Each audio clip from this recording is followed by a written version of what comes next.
بسم اللہ الرحمن الرحیم۔ اللہ کے رسول صلی اللہ تعالیٰ علیہ وسلم کا ارشاد ہے کہ پاکی نصف ایمان ہے، طہارت پاکی نصف ایمان ہے۔ نیز ارشاد فرمایا کہ میری امت کے لوگ قیامت کے روز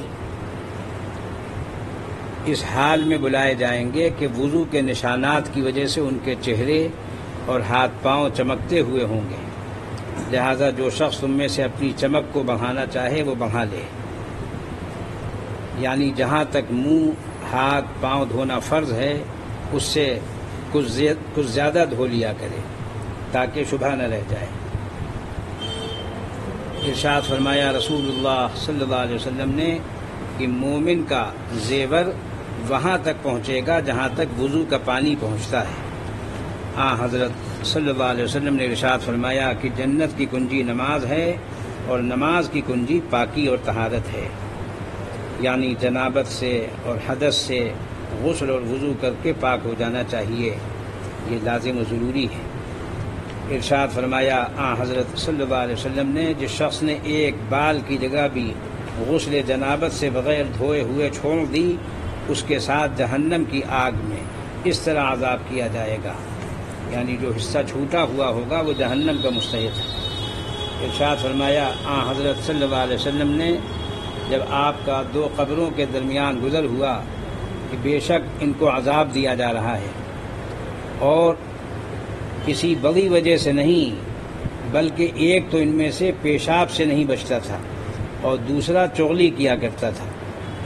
ایک روایت میں آتا ہے کہ پیشاب سے بچتا نہیں تھا اور دوسرے الفاظ ہیں جس کا ترجمہ یہ ہوتا ہے کہ چھپتا نہیں تھا، یعنی پردہ نہیں کرتا، کہیں بھی بیٹھ گیا۔ حضرت صلی اللہ علیہ وسلم نے جب اس کا حکم دیا تو کفار مکہ جو ڈھیٹ تھے، بعض بدتمیز بد تہذیب ہوتے ہیں، تو وہ کہتے تھے دیکھو ان کو پتہ نہیں کیا، وہاں الگ ہو کے چلے جاتے ہیں اور نامناسب الفاظ کہتے تھے۔ ارشاد فرمایا رسول اللہ صلی اللہ علیہ وسلم نے جب تم رفع حاجت کی جگہ پہنچو تو نہ قبلے کی طرف منہ کرو نہ اس کی طرف پشت کرو۔ ارشاد فرمایا حق تعالیٰ نے اے رسول صلی اللہ علیہ وسلم آپ اس مسجد زرار میں ہرگز نہ کھڑے ہوجیے، البتہ جس مسجد کی بنیاد اول دن سے تقوی پر رکھی گئی ہے وہ اس لائق ہے کہ آپ اس میں کھڑے ہوں، یعنی اس میں نماز پڑھیں۔ اس سے مراد مسجد قباء ہے۔ اس مسجد میں ایسے آدمی ہیں جو خوب پاک ہونے کو پسند کرتے ہیں اور اللہ تعالیٰ خوب پاک ہونے والوں کو پسند فرماتے ہیں۔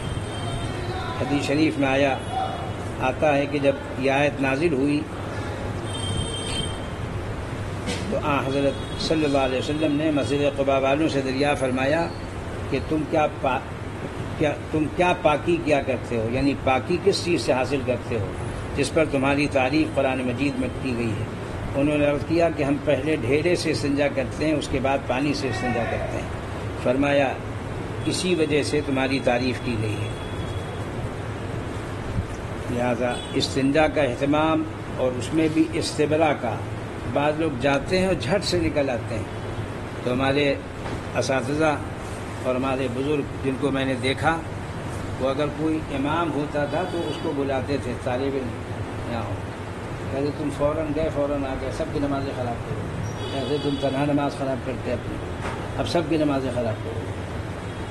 طہارت بہت بنیادی چیز ہے، اگر طہارت نہیں ہے تو پھر آدمی کا اگلا معاملہ تو کیسے ٹھیک ہوگا۔ یہ ایک مضمون اللہ تعالیٰ نے دل میں ڈالا کہ اس کو بھی سنا دیا جائے۔ یہ کتاب تو گھر میں رکھنے کی ہے، والد صاحب رحمۃ اللہ علیہ نے حاجی شان الہی صاحب کو مشورہ دیا تھا، ایک تو اسوہ رسول اکرم صلی اللہ علیہ وسلم کا، اس کو انہوں نے چھپوایا، پھر اس کی ہندی بھی کرائی۔ وہ پہلے مفت تقسیم کیا کرتے تھے تو لوگ کئی نسخے لے جاتے تھے، تو والد صاحب نے فرمایا کہ نہیں، مفت نہ دیجیے، اصل قیمت پر دیجیے، نفع نہ لیجیے، اس کے بجائے آپ کو اجر و ثواب ملے گا، لیکن اس کو فروخت کیجیے، کیونکہ جب لوگ خرید کر لے جائیں گے تو اس کی قدر کریں گے، ویسے بے قیمت چیز سمجھتے ہیں۔ تو ایک تو اسوہ رسول اکرم صلی اللہ علیہ وسلم، اس میں حضرت صلی اللہ علیہ وسلم نے صبح سے شام، شام سے صبح کس طرح گزاری، آپ کا اسوہ اور طریقہ کیا تھا. چونکہ رسول اللہ صلی اللہ علیہ وسلم کے طریقے کو قرآن پاک میں فرمایا گیا لقد کان لکم فی رسول اللہ اسوۃ حسنہ. نمونے تو بہت سارے ہیں، کوئی کسی کا کوئی کسی کا کوئی کسی کا. آج کل آپ بچوں کو دیکھتے ہیں، کھلاڑیوں کی نقلیں یا فلم ایکٹروں کی نقلیں، انہی کا لباس، انہی کی صورت. اور بیچارہ جو حجام ہے وہ بھی سوچتا پھر گاہک نہیں آئیں گے، وہ بھی انہی کی تصویر لگا لیتا ہے کہ کس شکل کے لگو گے یہ دیکھ لو. تو اس میں عجیب عجیب تشبیہ دیتے ہوئے اچھا نہیں معلوم ہوتا ہے کیا کہا جائے. حالانکہ لعنت آئی ہے، لعنت رسول اللہ صلی اللہ علیہ وسلم لعنت فرمائی ہے ایسے بالوں پر، مرد ہوں یا عورتیں، جو عجیب عجیب طرز کے. اور یہ سب شوشہ شیطان چھوڑ دیتا ہے. کچھ شیطان کے ایجنٹ جو دوسرے ممالک میں ہیں وہ شوشہ چھوڑ کے اپنا فارغ ہو جاتے ہیں، اور یہاں اپنا دیر سویر آتا ہے، پھر اپنا اس کی نقالی شروع ہوتی ہے، عجیب غریب. تو حضرت صلی اللہ علیہ وسلم نے ہر چیز کی تعلیم دی. تو اسوہ رسول اکرم صلی اللہ علیہ وسلم کو نمونے کی چیز ہے، گھر پر رکھنی چاہیے. 5 منٹ روزانہ اس کی تعلیم گھر والوں کو کر دی جائے. تو اس سے یہ ہوگا کہ حضرت صلی اللہ علیہ وسلم کے نمونے میں، سانچے میں سنت کے ڈھلے گا. بہت عجیب غریب بڑی مؤثر کتاب ہے. میں جب کراچی گیا تو ان کے صاحبزادوں نے ایک عجیب خصوصیت بتلائی اس کتاب کی جو مجھے اس سے پہلے معلوم نہیں تھی. انہوں نے کہا کہ والد صاحب رحمۃ اللہ علیہ چونکہ LLB تھے، وکیل تھے، تو حضرت تھانوی رحمۃ اللہ علیہ سے جب بیعت ہوئے تو حضرت فرماتے تھے ہر کام میں اتباع سنت اہتمام شریعت، اتباع سنت اہتمام شریعت.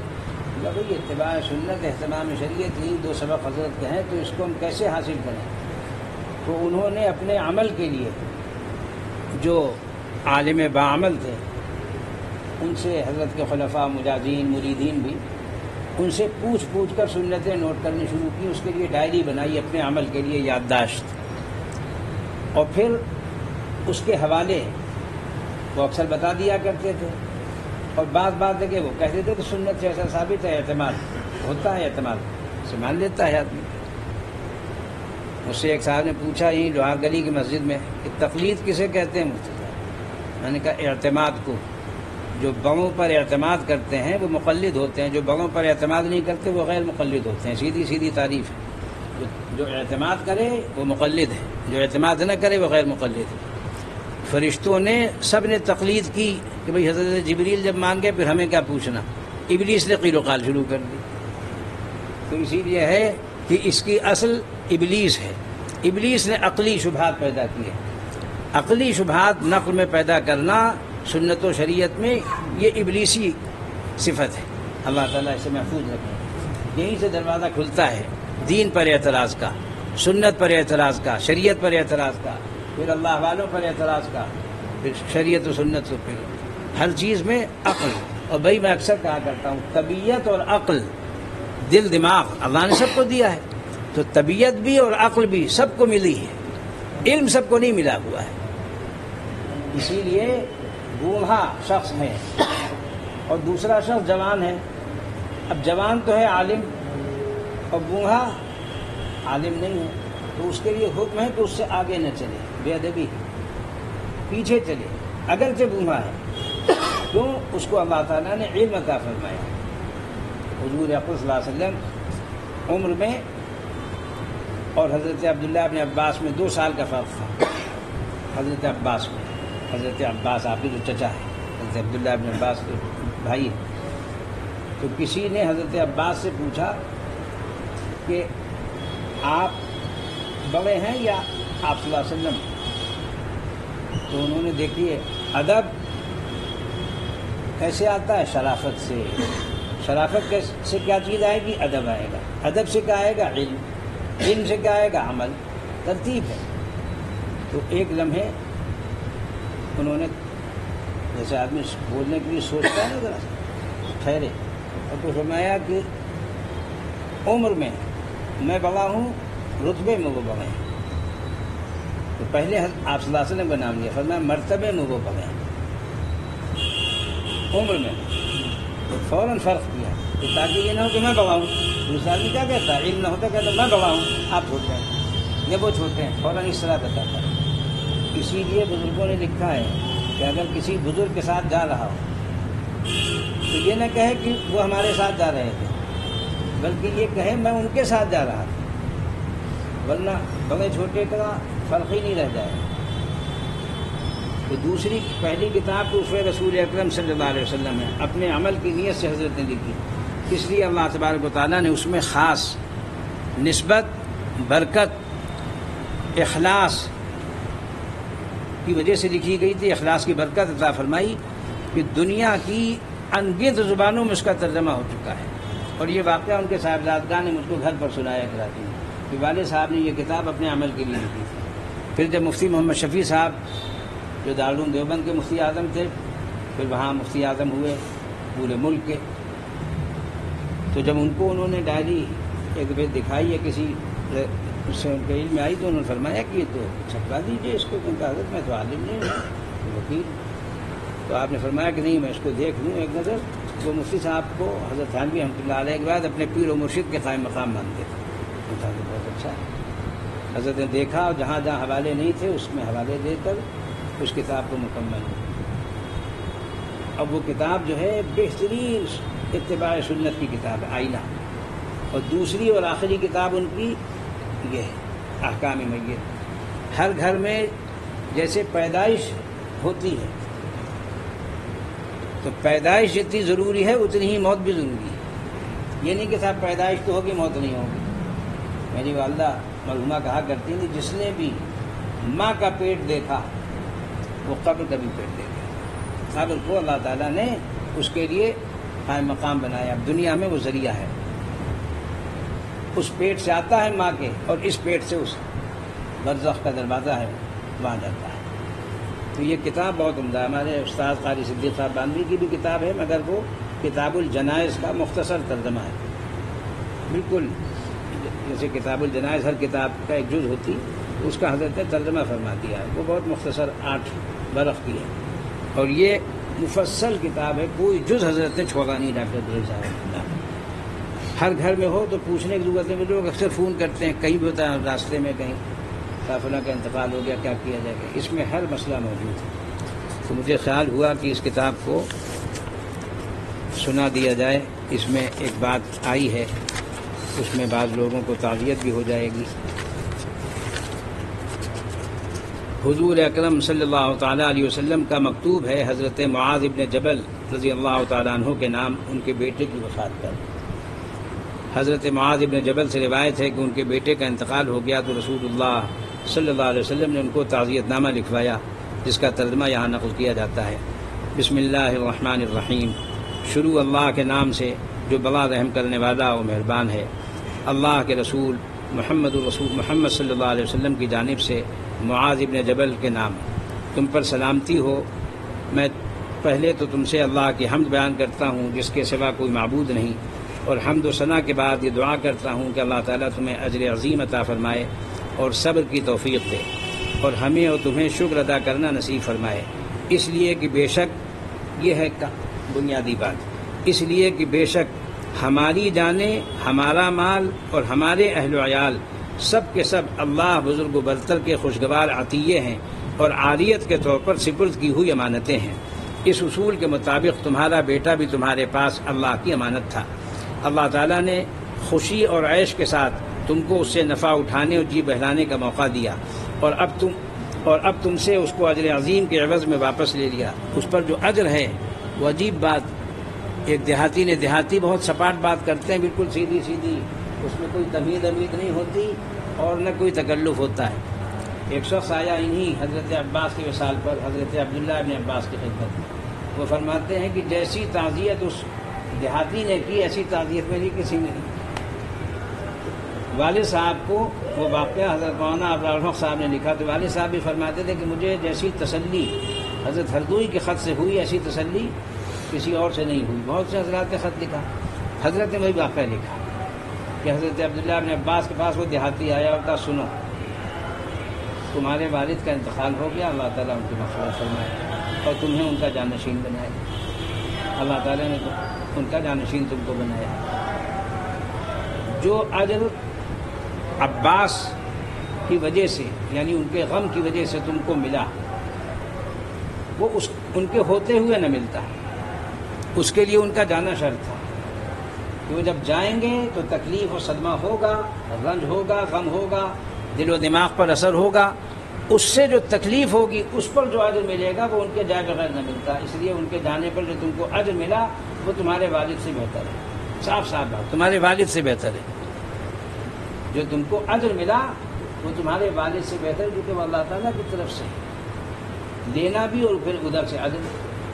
اور پھر فرمایا کہ اور وہ جس کے پاس گئے وہ تم سے بہتر ہے.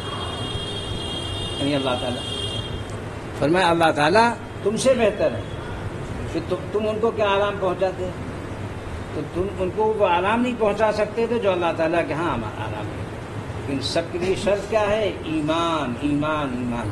آج کل لوگوں نے اسی کو کھو رکھا ہے. اللہ تعالیٰ حفاظت فرمائے. ادھر دیکھیے کفریہ قول، ادھر دیکھیے شرکیہ حرکت، بالکل اس کو لوگوں نے اوڑھنا بچھونا بنا لیا ہے. اور اب میں اس پر بار بار اس لیے کہتا ہوں کہ اس میں میں جاہل عوام کو نہیں دیکھ رہا ہوں، فقط اس میں میں مبتلا دیکھ رہا ہوں بعض ائمہ مساجد کو، سب نہیں، بعض اس میں احتیاط نہیں کر رہے ہیں. بعض علماء مدارس کو دیکھ رہا ہوں، بعض جمعیتوں سے وابستہ، بعض جماعتوں سے وابستہ، اور ان کو یہی پتہ نہیں ہے کہ یہ کفر ہے، یہ شرک ہے، اس سے ایمان ہی جاتا رہتا ہے. اللہ تعالیٰ ایمان کی حفاظت فرمائے. اس کے بعد اخلاق اور اعمال ہے. تو حضرت صلی اللہ علیہ وسلم نے فرمایا اللہ تعالیٰ نے خوشی اور عیش کے ساتھ تم کو اس سے نفع اٹھانے کا موقع دیا تھا، اب تم سے اس کو اجر عظیم کے عوض میں واپس لے لیا. اللہ کی خاص نوازش اور رحمت و ہدایت کی تم کو بشارت ہے، خوشخبری ہے. اگر تم نے ثواب کی نیت سے صبر کر لیا اس پر، بس تم صبر و شکر کے ساتھ رہو. دیکھو تمہارا رونا دھونا تمہارے اجر کو کہیں ضائع نہ کر دے، پھر تمہیں پشیمانی اٹھانی پڑے. اور یاد رکھو کہ رونا دھونا کسی میت کو لوٹا کر نہیں لاتا اور نہیں غم و اندوہ کو دور کرتا ہے. اور جو ہونے والا تھا وہ تو ہونے والا ہے، وہ تو ہو کر رہے گا، اور جو ہونا تھا وہ ہو چکا. والسلام. بس یہ حضرت صلی اللہ علیہ وسلم کا نہایت جامع مختصر مکتوب ہے جو تعزیت کے لیے بہترین مضمون ہے. اس میں اس لیے آدمی کو اس کا استحضار رکھنا چاہیے. دنیا میں دو ہی حالتیں ہوتی ہیں مومن کی، یہ تو خوشگوار حال ہوگا یا ناگوار حال ہوگا. خوشگوار حال ہے تو شکر واجب ہے، خوشگوار حال ہے تو شکر واجب ہے، ناگوار حال ہے تو صبر واجب ہے. تیسری حالت ہوتی نہیں. اسی لیے ہمارے حضرت فرمایا کرتے تھے کہ ہر حال میں زبان ذاکر رہے، ذکر کرنے والی، دل شاکر رہے، دل شکر گزار رہے، اور جسم صابر رہے. فرمایا دنیا میں یہی تین وظیفے ہیں، ذکر، صبر اور شکر. اور ایک بزرگ فرمایا کرتے تھے، بہت عجیب بات فرماتے تھے، دنیا میں مجموعی طور پر بچپن سے بڑھاپے تک زائد حالات صبر کے پیش آتے ہیں، زائد حالات ناخوشگوار پیش آتے ہیں، اور خوشگوار حالات کم پیش آتے ہیں. اسی لیے والد صاحب رحمۃ اللہ علیہ نے بہت پرانا شعر ہے، ما کل ما یتمنى المرء یدرکہ، ما کل ما یتمنى المرء یدرکہ، تجری الریاح بما لا تشتہی السفن. بہت مشہور شعر ہے عربی کا. اس کا ترجمہ حضرت مولانا صدیق صاحب باندھوی رحمۃ اللہ علیہ اخر سے فرماتے تھے کہ آپ والد صاحب سے فرمائش کیا کریں، ایسا ترجمہ ہر آدمی نہیں کر سکتا ہے.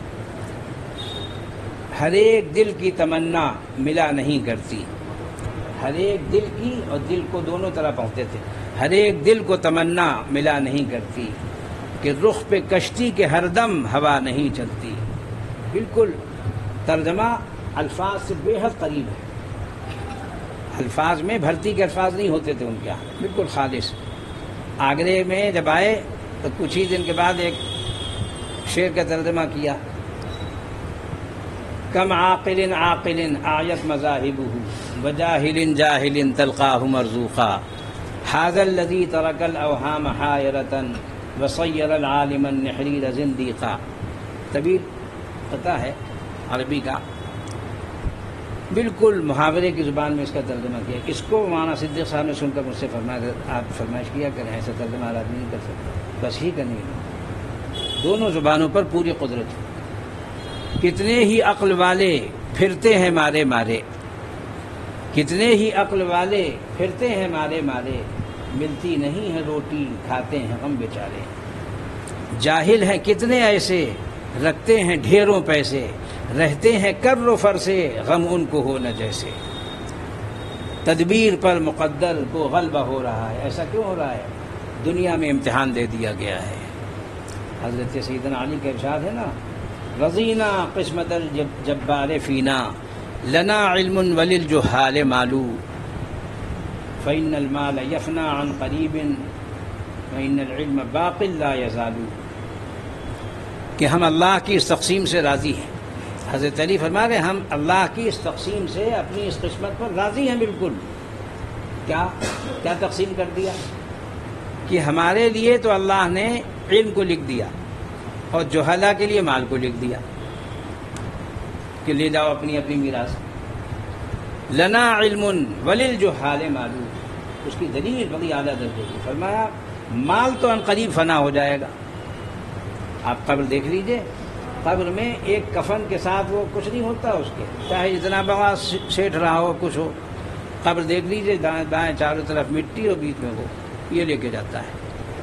فإن المال یفنا عن قریب وإن العلم باق لا یزال، علم جو ہے باقی رہتا ہے، وہ ظاہر نہیں ہوتا ہے۔ ایک کو پڑھا دیا وہ شاگرد، اب اس نے پڑھا دیا وہ شاگرد، تو وہ سلسلہ رہتا ہے۔ لکھا ہے کہ جہلا مر جاتے ہیں، علماء زندہ رہتے ہیں۔ کیا یہ نہیں مرتے؟ کیونکہ ان کا تذکرہ ان کو زندہ رکھتا ہے۔ نہ کوئی رہا ہے نہ کوئی رہے گا، رہے گا تو ذکر نکوئی رہے گا، نیکی کا ذکر رہتا ہے۔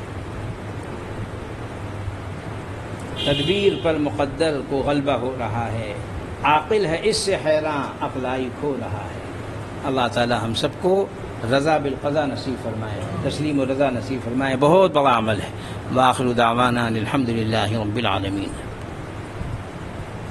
انہوں نے آگرہ اور آگرے والے کتاب لکھی، اس میں لکھا ہے کہ ایک سید صاحب خاندانی بڑے مقتدر صاحب اقتدار صاحب ثروت، کہا کہ بڑے عیش اور تنعم میں گزری تھی ان کے باپ دادا کی، لیکن سب فضول خرچی اسراف میں صرف ہو گیا، حتیٰ کہ وہ اپنے آبائی خاندانی قبرستان کے دالان میں آ کے رہنے لگے مرنے سے پہلے۔